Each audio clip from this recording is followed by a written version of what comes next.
முக்கிய செய்திகள். ஈரானின் உள்கட்டமைப்புகளை குறிவைத்து 7வது நாளாக அமெரிக்கா தாக்குதல். ஜோர்டான், குவைத், கத்தாரில் உள்ள அமெரிக்க இலக்குகள் மீது ஈரான் பதிலடி. நாடாளுமன்ற வளாகத்திற்குள் போராட்டம் நடத்தவும் பதாகைகளை பயன்படுத்தவும் தடை. மத்திய அரசின் உத்தரவுக்கு எதிர்க்கட்சிகள் கடும் கண்டனம். தமிழகத்தில் 35 வட்டாட்சியர் அலுவலகங்களில் திடீர் லஞ்ச ஒழிப்பு சோதனை. கணக்கில் வராத 82 லட்சம் ரூபாய் கண்டுபிடிக்கப்பட்டதால் அதிர்ச்சி. உத்தரப்பிரதேசம், சத்தீஸ்கர், அசாம் மாநிலங்களில் கொட்டி தீர்த்த கனமழை. குடியிருப்பு பகுதிகளுக்குள் தண்ணீர் புகுந்ததால் இயல்பு வாழ்க்கை பாதிப்பு. மெக்சிகோவில் ஏற்பட்ட சக்தி வாய்ந்த நிலநடுக்கம். சுனாமி எச்சரிக்கை விடுக்கப்பட்டதால் பாதுகாப்பாக வெளியேற்றப்பட்ட மக்கள்.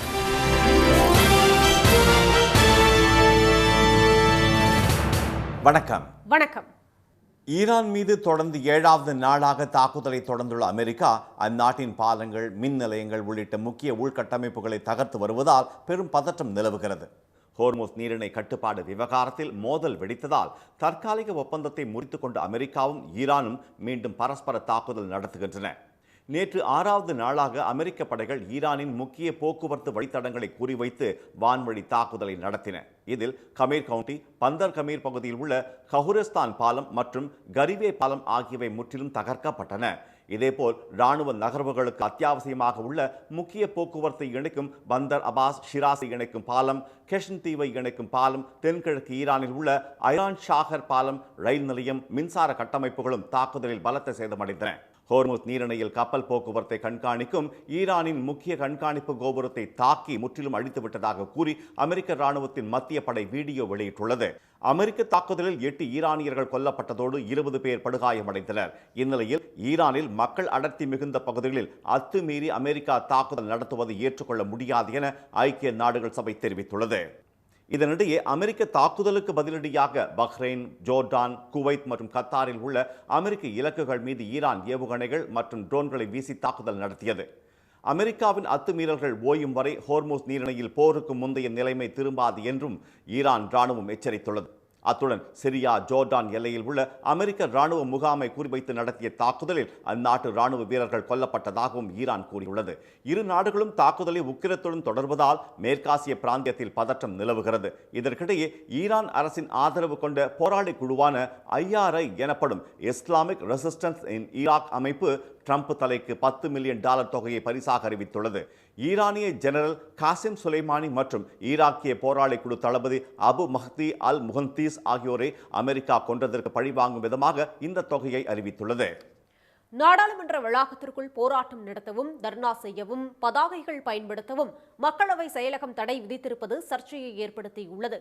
நாடாளுமன்ற மழைக்கால கூட்டத்தொடர் நாளை மறுநாள் தொடங்கி அடுத்த மாதம் 13ஆம் தேதி வரை நடைபெற உள்ளது. இந்த கூட்டத்தொடரில் வெளிநாட்டில் இருந்து பெறும் நிதிகளை கட்டுப்படுத்தும் வகையில் வெளிநாட்டு நிதி பங்களிப்பு திருத்த மசோதா, விக்ஷித் பாரத் சிக்ஷா அதிஸ்தான் மசோதா, வருமான வரி திருத்த மசோதா, உச்சநீதிமன்ற நீதிபதிகளின் எண்ணிக்கையை திருத்த மசோதா, தேசிய அவமதிப்பை தடுக்கும் மசோதா, சிறு குறு மற்றும் நடுத்தர தொழில் மேம்பாட்டு திருத்த மசோதா உள்ளிட்டவை கொண்டுவரப்பட உள்ளது. இது தவிர கடந்த கூட்டத்தொடரில் எதிர்க்கட்சிகளால் தோற்கடிக்கப்பட்ட தொகுதி மறுவரையறை மசோதா மற்றும் பெண்களுக்கு 33% இடஒதுக்கீடு வழங்கும் மசோதா உள்ளிட்டவற்றையும் மத்திய அரசு கொண்டு வரலாம் என எதிர்பார்க்கப்படுகிறது. இவற்றை எதிர்த்து நாடாளுமன்ற வளாகத்தில் எதிர்க்கட்சியினர் போராட்டம் நடத்த வாய்ப்புள்ளதால் மக்களவை செயலகம் புதிய கட்டுப்பாடுகளை பிறப்பித்துள்ளது. அதில் நாடாளுமன்ற வளாகத்தில் தர்ணா, அரசியல் சார்ந்த போராட்டம் நடத்த தடை விதிக்கப்பட்டுள்ளதாக தெரிவிக்கப்பட்டுள்ளது. நாடாளுமன்ற வளாகத்திற்குள் பதாகைகள் எடுத்து செல்ல அனுமதி கிடையாது என்றும், மின்னணு பொருட்களான ஸ்மார்ட் வாட்ச், ஸ்மார்ட் கண்ணாடிகள், கேமராவுடன் இருக்கும் பேனாக்கள் எடுத்து செல்ல அனுமதி கிடையாது என்றும் கூறப்பட்டுள்ளது. ஆயுதங்களை எடுத்து செல்ல தடை விதிக்கப்பட்டுள்ளதாகவும், நாடாளுமன்ற வளாகத்தில் மதங்கள் சார்ந்த நிகழ்ச்சிகள், பூஜைகளுக்கு தடை என்றும் அதில் குறிப்பிடப்பட்டுள்ளது. இந்த உத்தரவை அனைத்து எம்பிக்களும் முறையாக பின்பற்றி நாடாளுமன்றத்தின் பாதுகாப்பு மற்றும் மாண்பை காக்க வேண்டும் என்றும் தெரிவிக்கப்பட்டுள்ளது. இந்த கட்டுப்பாடுகளுக்கு எதிர்க்கட்சி எம்பிக்கள் கடும் கண்டனத்தை தெரிவித்துள்ளனர். மூச்சு விடக்கூட மத்திய அரசிடம் அனுமதி பெற வேண்டுமா என காங்கிரஸ் எம்பி திரு மாணிக்கம் தாக்கூர் கேள்வி எழுப்பியுள்ளார். மார்க்சிஸ்ட் கம்யூனிஸ்ட் கட்சியைச் சேர்ந்த மதுரை எம்பி திரு சு வெங்கடேசன் எக்ஸ் தளத்தில் விடுத்துள்ள பதிவில், வந்தே மாதரம் பாடவில்லை என்றால் சட்ட விரோதம் என்பது துவங்கி நாடாளுமன்ற வளாகத்திற்குள் போராட்டம் போராட்டம் நடத்துதல், பதாகைகள் காட்டுதல் ஆகியவற்றுக்கு தடை என்பது வரை கொடிய சட்டங்களுடன் புதிய தடைகளுடனும் மழைக்கால கூட்டத்தொடருக்கு தயாராகிவிட்டது பாஜக என விமர்சித்துள்ளார். தமிழ்நாடு முழுவதும் 35 வட்டாட்சியர் அலுவலகங்களில் நடத்தப்பட்ட லஞ்ச ஒழிப்புத்துறை சோதனையில் 82 லட்சம் ரூபாய் கணக்கில் வராத பணம் கண்டுபிடிக்கப்பட்டிருப்பது பரபரப்பை ஏற்படுத்தியுள்ளது. கள்ளக்குறிச்சி மாவட்டம் சின்னசேலம் வட்டாட்சியர் அலுவலகத்தில் டிஎஸ்பி திரு சத்யராஜ் தலைமையிலான லஞ்ச ஒழிப்புத்துறை போலீசார் 5 மணி நேரம் நடத்திய சோதனையில் கணக்கில் வராத 90,000 ரூபாய் ரொக்கம் பறிமுதல் செய்யப்பட்டது. ஜிபே மூலம் 9 லட்சம் ரூபாய் பரிவர்த்தனை செய்யப்பட்டதும் கண்டுபிடிக்கப்பட்டது அதிர்ச்சியை ஏற்படுத்தியது. தென்காசி தாலுகா அலுவலகத்தில் நடந்த சோதனையில் ஜிபே மூலம் அனுப்பப்பட்ட 1,68,000 மற்றும் ரொக்கமாக இருந்த 15,000 ஆகியவை சிக்கின. நில அளவை பிரிவில் அதிக அளவில் லஞ்சம் பெறப்பட்டதாக அதிகாரிகள் விசாரணையில் தெரியவந்தது. சீர்காழி வட்டாட்சியர் அலுவலகத்தில் நடந்த சோதனையின் போது அலுவலக காரில் வைத்திருந்த 42,000 ரொக்கம் பறிமுதல் செய்யப்பட்டது. அத்துடன் தாசில்தார், அவரது ஓட்டுநர் மற்றும் உதவியாளர்களின் வங்கிக் கணக்கில் ஜிபே மூலம் செய்யப்பட்ட 1,16,000 ரூபாய் பரிவர்த்தனையும் கண்டுபிடிக்கப்பட்டது.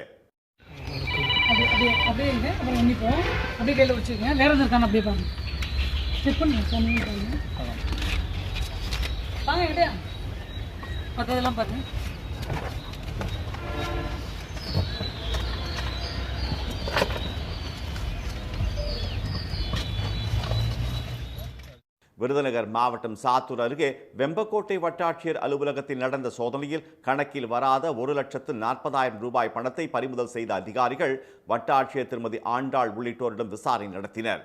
கரூர் வட்டாட்சியர் அலுவலகத்தில் நடத்தப்பட்ட சோதனையில் கணக்கில் வராத 1,18,000 ரூபாய் ரொக்கம் பறிமுதல் செய்யப்பட்டது. வட்டாட்சியர் அலுவலகம் அருகே ஜெராக்ஸ் கடை நடத்தி வருபவர்களிடமும் அதிகாரிகள் விசாரணை மேற்கொண்டனர். திருச்சி கிழக்கு வட்டாட்சியர் அலுவலக நில அளவை பிரிவில் ஜிபே பரிவர்த்தனை 12,40,000 ரூபாயும் கணக்கில் வராத 7,000 ரூபாய் ரொக்கமும் கண்டுபிடிக்கப்பட்டது. வேதாரண்யம் வட்டாட்சியர் அலுவலகத்தில் ரொக்கம் மற்றும் ஜிபே பரிவர்த்தனை என மொத்தம் 1,06,000 ரூபாய் சிக்கியது. நாகர்கோவில் ஆட்சியர் அலுவலக வளாகத்தில் உள்ள அகஸ்தீஸ்வரம் தாலுகா அலுவலகத்தில் எழுத்தர் ஜெயலட்சுமி என்பவரிடம் 1,50,000 லட்சம் ரூபாய் சிக்கிய நிலையில் நகையை அடகு வைத்த பணம் என அவர் கூறினார். திருவாரூர் வட்டாட்சியர் அலுவலகத்தில் சோதனை நடந்து கொண்டிருந்த போது திடீரென மின்சாரம் துண்டிக்கப்பட்டது. எனினும் இருட்டிலேயே தொடர்ந்து அதிகாரிகள் சோதனை மேற்கொண்டு 43,000 ரூபாய் ரொக்கத்தை பறிமுதல் செய்தனர்.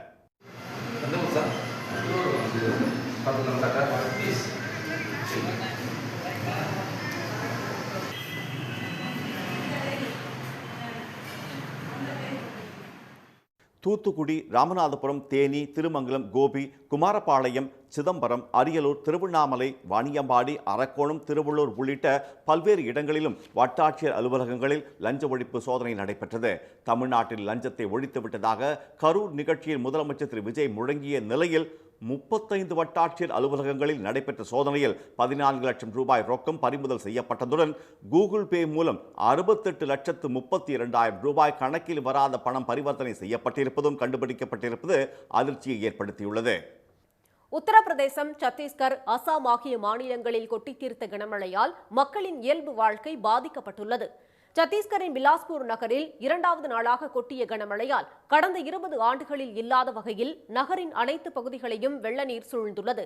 சர்கண்டா மற்றும் சாந்திடிக் ஆகிய தாழ்வான பகுதிகளிலிருந்து 40க்கும் மேற்பட்டோர் மீட்கப்பட்டனர். மின்மாற்றிகள் நீரில் மூழ்கியதால் பல இடங்களில் மின்சாரம் துண்டிக்கப்பட்டுள்ளது. ஆறுகளில் பெருக்கெடுத்த காட்டாற்று வெள்ளத்தால் தேசிய நெடுஞ்சாலையிலும் தண்ணீர் பெருக்கெடுத்து ஓடியது. இதனால் வாகனங்கள் மெதுவாக ஊர்ந்து சென்றன.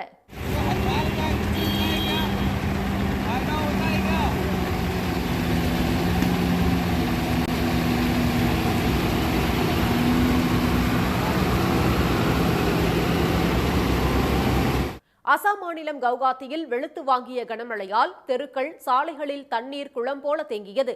ஜோராபத் மேம்பாலத்திற்கு கீழே உள்ள சாலை நீரில் மூழ்கியதால் பயணிகள் மற்றும் வாகன ஓட்டிகள் பெரும் சிரமத்திற்குள்ளாகினர்.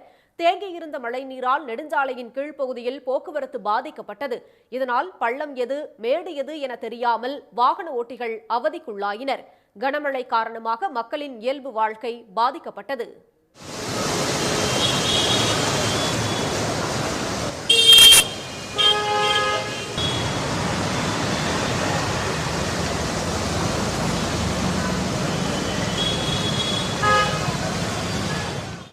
உத்தரப்பிரதேசத்தில் பல்வேறு இடங்களில் பலத்த காற்றுடன் கூடிய கனமழை பெய்யும் என வானிலை மையம் தெரிவித்திருந்த நிலையில் லக்னோ, கான்பூர் உள்ளிட்ட இடங்களில் மழை வெளுத்து வாங்கியது. கோரக்பூரின் பல்வேறு இடங்களிலும் பொழிந்த பலத்த மழை காரணமாக சாலைகள் மற்றும் அதனை ஒட்டிய காவல் நிலையத்திற்குள்ளும் தண்ணீர் புகுந்தது. சுரங்கப்பாதையில் தேங்கிய மழைநீரால் அந்த வழியே செல்ல முடியாமல் பொதுமக்களும் வாகன ஓட்டிகளும் தவித்தனர். அதனை கடந்து செல்ல முயன்ற இருசக்கர வாகனங்கள் பழுதாகி நின்றன. இதனிடையே உத்தரப்பிரதேசத்தில் வரும் 23ஆம் தேதி வரை கனமழைக்கான எச்சரிக்கை விடப்பட்டுள்ளது. மத்திய பிரதேசம், சத்தீஸ்கர், ஒடிசா, மேற்கு வங்கம், சிக்கிம், அசாம், அருணாச்சல பிரதேசம், கடலோர கர்நாடகா மற்றும் தெலுங்கானா ஆகிய பகுதிகளில் மிதமான மழையும் ஆங்காங்கே கனமழையும் பெய்ய வாய்ப்புள்ளது என இந்திய வானிலை மையம் தெரிவித்துள்ளது. மெக்சிகோவில் ஏற்பட்ட சக்தி வாய்ந்த நிலநடுக்கத்தால் மக்கள் அச்சத்துடன் சாலைகளில் தஞ்சமடைந்தனர். நிலநடுக்கத்தை தொடர்ந்து சுனாமி எச்சரிக்கையும் விடுக்கப்பட்டதால் அந்நாட்டில் பதற்றம் நிலவுகிறது. மெக்சிகோவின் தென்கோடி பகுதியான சியாபாஸில் நேற்று சக்தி வாய்ந்த நிலநடுக்கம் ஏற்பட்டது. ரிக்டர் அளவுகளில் 7.3 பதிவான இந்த நிலநடுக்கம் பூமிக்கடியில் 15.2 கிலோமீட்டர் ஆழத்தில் ஏற்பட்டதாக அமெரிக்க புவியியல் ஆய்வு மையம் தெரிவித்துள்ளது. நிலநடுக்கத்தால் மெக்சிகோவின் அண்டை நாடுகளான கவுதமாலா மற்றும் எல்சால்வடாரிலும் கட்டடங்கள் அதிர்ந்தன. பல இடங்களில் நிலநடுக்கத்தால் அச்சமடைந்த மக்கள் அடுக்குமாடி கட்டடங்களில் இருந்து அவசரமாக வெளியேறி சாலைகளில் தஞ்சமடைந்தனர். மெக்சிகோ கவுதமாலா எல்லைப் பகுதியில் ஏற்பட்ட நிலநடுக்கத்தால் கட்டடங்களின் சுவர்கள் இடிந்து விழுந்தன. நிலநடுக்கத்தால் வீடுகள் மற்றும் அலுவலகங்களில் இருந்த தொங்கும் மின் விளக்குகள் அங்குமிங்குமாக அசைந்ததையும் ஆங்காங்கே நிறுத்தி வைக்கப்பட்டிருந்த வாகனங்கள் கிடுகிடுவென ஆட்டம் கண்டதையும் பார்த்த மக்கள் அதிர்ச்சியுடன் அங்குமிங்கும் ஓடினர். நிலநடுக்கத்தின் சிசிடிவி காட்சிகள் சமூக வலைதளங்களில் வெளியாகி அதிர்ச்சியை ஏற்படுத்தின. நிலநடுக்க மையத்தில் இருந்து 300 கிலோமீட்டர் தொலைவிற்குள் அமைந்துள்ள கடற்பகுதியில் சுனாமி ஏற்பட வாய்ப்புள்ளதாக அமெரிக்க சுனாமி எச்சரிக்கை அமைப்பு தெரிவித்துள்ளது. மெக்சிகோ மற்றும் கவுதமாலா கடற்கரைகளில் 1 மீட்டர் உயரத்திற்கு ராட்சத அலைகள் எழும்பக்கூடும் என்பதால் மக்கள் கடற்கரைகளுக்கு செல்ல வேண்டாம் என அறிவுறுத்தப்பட்டது. இதனிடையே கடலோர பகுதிகளில் வசிக்கும் மக்கள் பாதுகாப்பான இடங்களுக்கு அப்புறப்படுத்தப்பட்டனர். நிதி ஆயோக் வெளியிட்டுள்ள முதலீடு செய்வதற்கு மிகச்சிறந்த மாநிலங்களின் பட்டியலில் 3ஆம் இடத்தை தமிழ்நாடு பெற்றுள்ளதற்கு முன்னாள் தொழில்துறை அமைச்சர் திரு TRB ராஜா மகிழ்ச்சி தெரிவித்துள்ளார். நாட்டின் 28 மாநிலங்கள் மற்றும் 8 யூனியன் பிரதேசங்களில் உள்கட்டமைப்பு, வணிக சூழல், வளங்கள், அரசின் கொள்கைகள், எளிய விதிமுறைகள், நிறுவன சூழல், வலுவான பொருளாதாரம் ஆகிய 8 காரணிகளை கருத்தில் கொண்டு நிதி ஆயோக் ஆண்டுதோறும் ஆய்வு மேற்கொள்கிறது. இந்த ஆண்டுக்கான ஆய்வு முடிவுகளை நிதி ஆயோக் துணைத் தலைவர் திரு அசோக் குமார் லாஹிரி டெல்லியில் நேற்று வெளியிட்டார். அதில் 1850 முதலீட்டாளர்கள் மற்றும் 165 பங்களிப்பாளர்கள் அளித்த தரவுகளின்படி 2023 முதல் 2025 வரையிலான காலகட்டத்தைச் சேர்ந்த 84 குறியீடுகள் கணக்கில் எடுத்துக் கொள்ளப்பட்டுள்ளன. அதன்படி முதலீடு செய்வதற்கான மிகச்சிறந்த மாநிலங்களாக குஜராத், மகாராஷ்டிரா, தமிழ்நாடு ஆகியவை முதல் 3 இடங்களை பிடித்துள்ளன. இதற்கு அடுத்த நிலையில் முதலீட்டிற்கு உகந்த மாநிலங்களாக ஆந்திரா, கர்நாடகா, டெல்லி, ஹரியானா உள்ளிட்ட 15 மாநிலங்கள் தேர்ந்தெடுக்கப்பட்டுள்ளன. இதுகுறித்து எக்ஸ் தளத்தில் பதிவிட்டுள்ள திரு TRB ராஜா, திரு மு.க. ஸ்டாலின் தலைமையிலான முந்தைய திராவிட மாடல் அரசின் சிறந்த செயல்திறனால் பெரிய மாநிலங்களில் உள்கட்டமைப்பில் முதலிடத்தையும் ஒட்டுமொத்தமாக 3வது இடத்தையும் தமிழ்நாடு பிடித்துள்ளதாக தெரிவித்துள்ளார். சிறிய வித்தியாசத்தில்தான் தமிழ்நாடு 3வது இடத்தில் இருப்பதாகவும் முந்தைய ஆட்சியில் டெல்லியின் புறக்கணிப்பையும் மீறி சிறந்த ஆளுகை, கொள்கை தெளிவு, செயல்படுத்தும் வேகத்தால் தமிழ்நாடு முதல் இடத்தில் இருந்ததை உலகம் அறியும் என்றும் அவர் கூறியுள்ளார். மதுரை மீனாட்சி அம்மன் கோயில் குடமுழுக்கின் போது தமிழ் மந்திரங்களையும் போத உத்தரவிடக் கோரி தொடரப்பட்ட வழக்கில் தமிழில் மந்திரங்கள் போதுவது விதிக்கு எதிரானது என இடையீட்டு மனு தாக்கல் செய்யப்பட்டிருப்பது பரபரப்பை ஏற்படுத்தியுள்ளது. மதுரை மீனாட்சி அம்மன் கோயிலில் வரும் செப்டம்பர் மாதம் குடமுழுக்கு நடைபெற உள்ளது. அப்போது சமஸ்கிருத மந்திரங்களுக்கு இணையாக தமிழ் மந்திரங்களையும் போத உத்தரவிட வேண்டும் என கரூரைச் சேர்ந்த வழக்கறிஞர் திரு தமிழ் ராஜேந்திரன் உயர்நீதிமன்ற மதுரை அமர்வில் மனு ஒன்றை தாக்கல் செய்திருந்தார். அதே கோரிக்கையை வலியுறுத்தி கோவையைச் சேர்ந்த சுரேஷ் பாபு என்பவரும் மனு தாக்கல் செய்திருந்தார். இந்த மனுக்கள் மீதான விசாரணை நீதிபதி திரு சி சரவணன் முன்பு நேற்று நடைபெற்றது. அப்போது மதுரை மீனாட்சி அம்மன் கோயில் ஆகம விதிப்படி செயல்படும் கோயில் என்பதால் தமிழில் மந்திரங்கள் ஓதுவது விதிக்கு எதிரானது என்றும், எனவே மனுதாரரின் கோரிக்கையை ஏற்கக்கூடாது என்றும் ஆதி சைவ சிவாச்சாரியர்கள் அமைப்பு சார்பில் இடையீட்டு மனு தாக்கல் செய்யப்பட்டது. இதற்கு மனுதாரர்கள் தரப்பில் கடும் ஆட்சேபம் தெரிவிக்கப்பட்டதுடன் இடையீட்டு மனுவுக்கு பதிலளிக்க அவகாசம் வழங்க வேண்டும் என கேட்டுக்கொண்டனர். இதனை ஏற்றுக்கொண்ட நீதிபதி வழக்கு விசாரணையை அடுத்த மாதம் 7ஆம் தேதிக்கு ஒத்திவைத்தார். பழனி தண்டாயுதபாணி கோயிலின் 100 கோடி ரூபாய் நிலம் மோசடியாக பத்திரப்பதிவு செய்யப்பட்ட விவகாரத்தில் உண்மையான குற்றவாளிகளை கைது செய்ய கோரி மார்க்சிஸ்ட் கம்யூனிஸ்ட் கட்சியினர் ஆர்ப்பாட்டத்தில் ஈடுபட்டனர். பழனி தண்டபாணிசாமி மடத்திற்கு சொந்தமான 1.4 ஏக்கர் நிலம் தனிநபர்கள் இருவரது பெயரில் பத்திரப்பதிவு செய்யப்பட்டுள்ளது. அந்த பத்திரப்பதிவை ரத்து செய்த உயர்நீதிமன்றம் சார் பதிவாளர் ஜஸ்டின் மணிகண்டனை இடைநீக்கம் செய்தது. அவர் மீது வழக்கு பதிவு செய்யப்பட்டு வழக்கு சிபிசிஐடிக்கு மாற்றப்பட்டது. இந்நிலையில் பழனி பேருந்து நிலையம் முன்பாக மார்க்சிஸ்ட் கம்யூனிஸ்ட் கட்சியினர் ஆர்ப்பாட்டத்தில் ஈடுபட்டனர். பின்னர் செய்தியாளர்களிடம் பேசிய அக்கட்சியின் அரசியல் தலைமைக்குழு உறுப்பினர் திரு கே பாலகிருஷ்ணன் உண்மையான குற்றவாளிகளை கண்டறிந்து அனைவரையும் கைது செய்ய வேண்டும் என வலியுறுத்தினார். போலியான ஆவணம் தயார் பண்ணது, சொத்து அபகரிச்சது போன்ற நான் பெயிலபிள் செக்ஷன்லாம் போட்டிருக்காதுல, சம்பந்தப்பட்ட யாரையுமே இதுவரை கைது பண்ணலையே. ஒரு அண்டா திருநா குண்டா திருநானா உடனே ராத்திரியோட ராத்திரியா புந்து கைது பண்றீங்க. 100 கோடி ரூபாய் பெருமானம் உள்ள நிலத்தை திருடிக்கிட்டு இருக்கிறான். இன்னைய வரைக்கும் ஒருத்தரையும் கைது பண்ண. எனவே இதெல்லாம் ஒரு பொதுமக்களுக்கு நியாயமான விசாரணை முழுமையா நடக்குமா, உண்மையிலேயே அந்த நிலம் மீட்டு முருகப்பெருமானுக்கு பாதுகாக்கப்படுமா என்கிற கேள்வி எழுகிறது. இந்த சம்பவம் தெரியாமல் நடந்துவிட்டதாக இந்து சமய அறநிலையத்துறை அமைச்சர் கூறுவது உண்மையை மறைக்க நடக்கும் முயற்சி என கம்யூனிஸ்ட் கட்சி குற்றம் சாட்டியுள்ளது.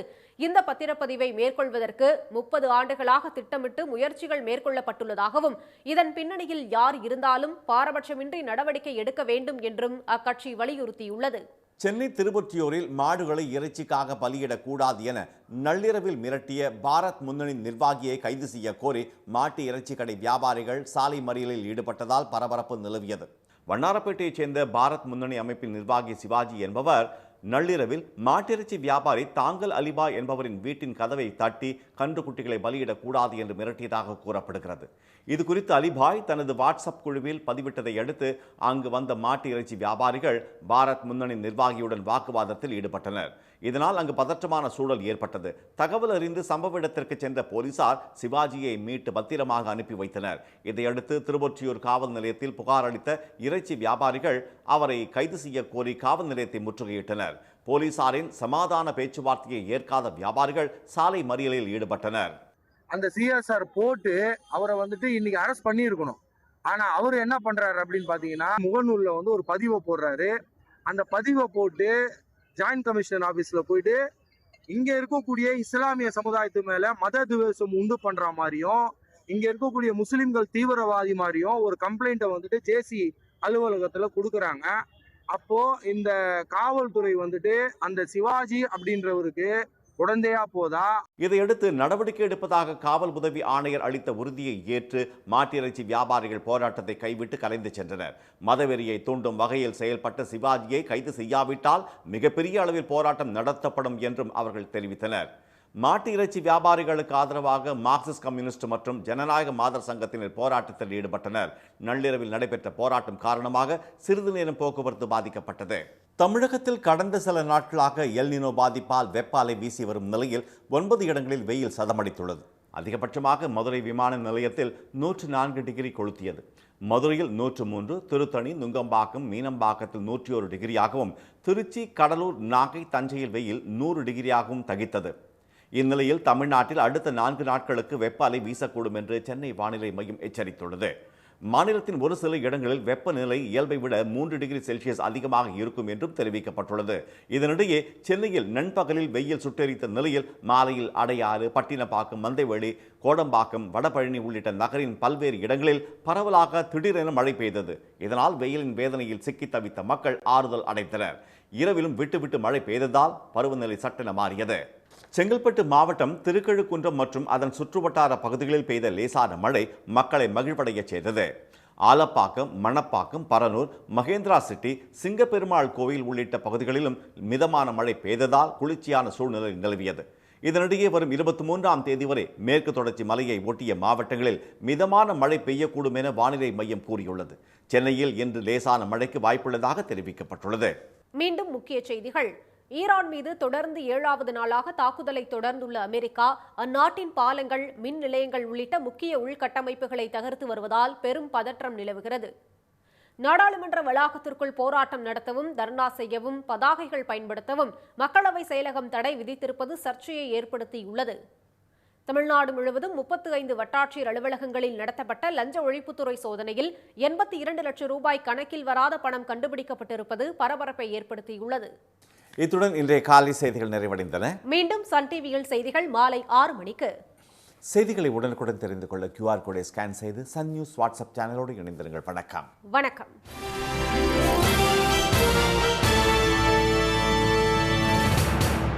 உடனுக்குடன் செய்திகளை தெரிந்து கொள்ள சன் நியூஸ் பெல் ஐகானை கிளிக் பண்ணுங்க.